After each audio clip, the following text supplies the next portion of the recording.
Hi everyone, welcome to this new video where you will learn basic concepts about research.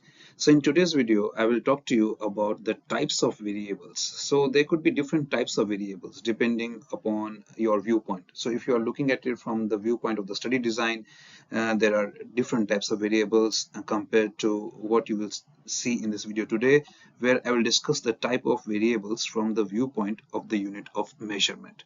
So if you want to know about the types of variables from the point of the study design, you can watch the video in the description section below.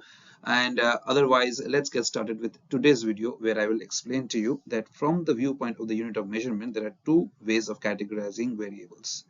The first category is whether the unit of measurement is categorical, as in nominal or ordinal scales, or continuous in nature, as in interval and ratio scales. The second category is whether it is qualitative, as in nominal and ordinal again, or quantitative in nature, as in interval and ratio scales. If you are wondering what is nominal or ordinal or categorical, I will explain a few terms as we go in this video, but I have made videos or detailed videos on nominal and ordinal and different types of scales. You can watch that in the description section below as well. Please go ahead and watch it. I try to use very simple and easy to understand examples which students can comprehend easily from a day-to-day life example. So on the whole, there is very little difference between categorical and qualitative, or between continuous and quantitative variables. The slight difference between them is basically categorical variables are measured on nominal or ordinal measurement scales, whereas for continuous variables, the measurements are made on either an interval or a ratio scale.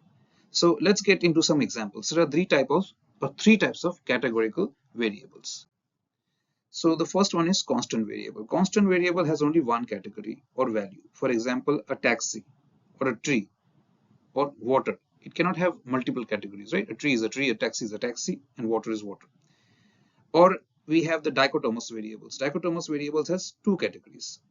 Basically two categories, as in male, female, yes, no, good, bad, heads, tails, or up, down, or rich, poor. So you might say that, Sam, these days there are not two categories in gender, but I'm talking about, before the LGBTIQA movement came out. So we basically used to categorize it into basically two categories when we talked about gender, right?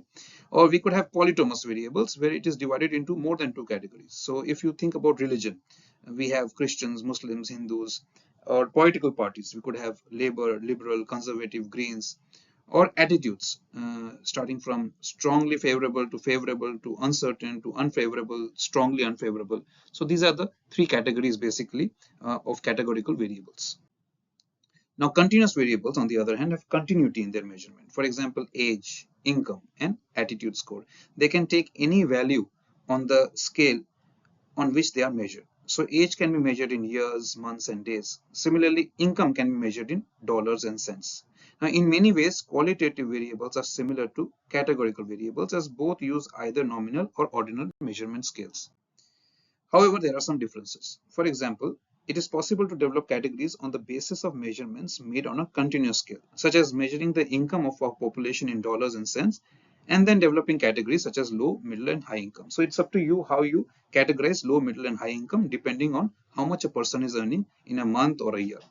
Now, the measurement of income in dollars and cents is classified as the measurement of a continuous variable, whereas it is subjective measurement in categories such as low, middle, and high groups is a qualitative variable, because that's something that you are setting. So if I set high income as $1 million a year, you could be setting high income as $350,000 a year. So that is up to us. So that why it becomes a bit qualitative in nature, because it's subjective to the researcher or the population he's studying, or the community he's studying, or a city or a state that they are studying. Right? So although this distinction exists, for most practical purposes, there is no real difference between categorical and qualitative variables, or between continuous and quantitative variables.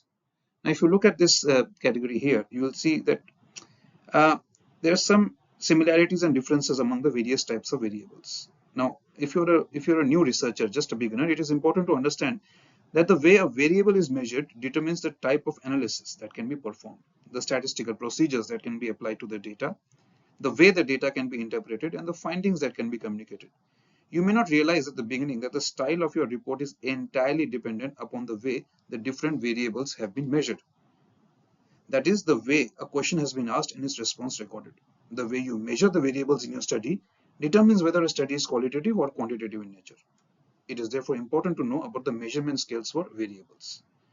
Now, variable and measurement scales have been discussed in a separate video where I have discussed nominal or classificatory scale, ordinal or ranking scale, interval scale or ratio scale. That's different. So in this video, just have a look at how I have compared the variables. So you can see here how the variables have been compared. Basically, what is constant, what is dichotomous, what is polytomous, continuous variables, qualitative, quantitative. So here you can get a very good idea of what the different types of variables are and how you may set them depending on your research study.